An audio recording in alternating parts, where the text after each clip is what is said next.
उत्तर प्रदेश के मुख्यमंत्री अखिलेश यादव ने उनके करीबी रहे जावेद आब्दी को सिंचाई विभाग में सलाहकार नियुक्त करते हुए उन्हें राज्य मंत्री का दर्जा दे दिया है। आपको बता दें कि समाजवादी पार्टी के रजत जयंती समारोह में जावेद आब्दी ने अखिलेश यादव और मुलायम सिंह की शान में कसीदे पड़े थे।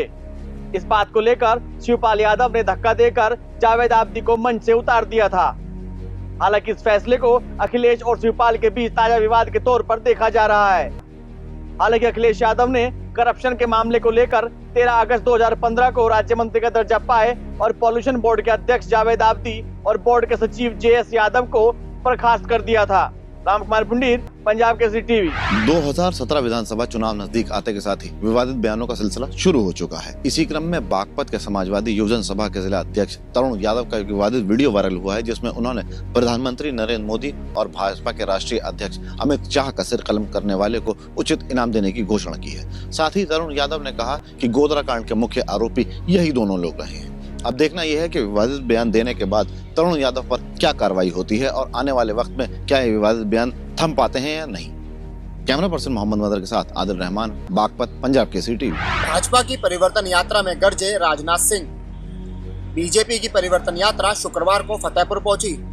यहां राजनाथ सिंह ने विरोधी पार्टियों पर निशाना साधते हुए कहा कि नोटबंदी के फैसले का समर्थन केवल बीजेपी ही नहीं बल्कि कई राज्यों के CM भी कर रहे हैं।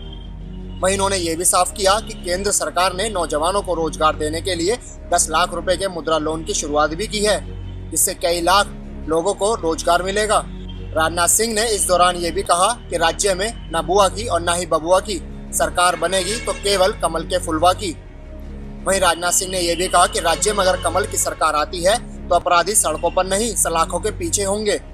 गाजियाबाद से आकाश गर्ग, पंजाब केसरी टीवी। समाजवादी पार्टी के उत्तर प्रदेश अध्यक्ष शिवपाल सिंह यादव ने कहा है कि बैंकों और ATM के सामने कतार में खड़े लोगों का अब सब्र का बांध टूट चुका है। अब लोगों को पैसे की जरूरत नहीं है बल्कि उन्हें अब चुनाव का इंतजार है। शिवपाल ने एक बयान में कहा है कि नोटबंदी का फैसला लागू हुए 1 माह से ज्यादा का समय बीत चुका है, लेकिन हालत सुधरने की बजाय और भी ज्यादा बदतर हो गए हैं। नौकरी पेशा, किसान, मजदूर और व्यापारी अपना अपना काम छोड़कर बैंकों और ATM के सामने अपने पैसे निकालने के लिए कतारों में लगे हैं। उन्होंने कहा कि लाखों दिहाड़ी मजदूर काम ना मिलने के कारण बेरोजगार हो चुके हैं। हजारों की तादाद में मजदूर शहरों में काम ना मिलने के कारण अपने अपने गांव लौट चुके हैं, लेकिन उन्हें गांव में भी कोई रोजगार नहीं मिल रहा है, क्योंकि गांव में तो खेती तक के लिए किसानों के पास पैसे ही नहीं है। कैमरा पर्सन अमित के साथ पंजाब केसरी टीवी के लिए रुद्र प्रताप सिंह। उत्तर प्रदेश में हो रही कड़ाके की ठंड को देखते हुए मुख्यमंत्री अखिलेश यादव ने जरूरतमंदों का हर संभव मदद देने की चेतावनी दी है कि इससे यदि किसी की मृत्यु हो जाती है तो अधिकारियों के खिलाफ सख्त कार्रवाई की जाएगी।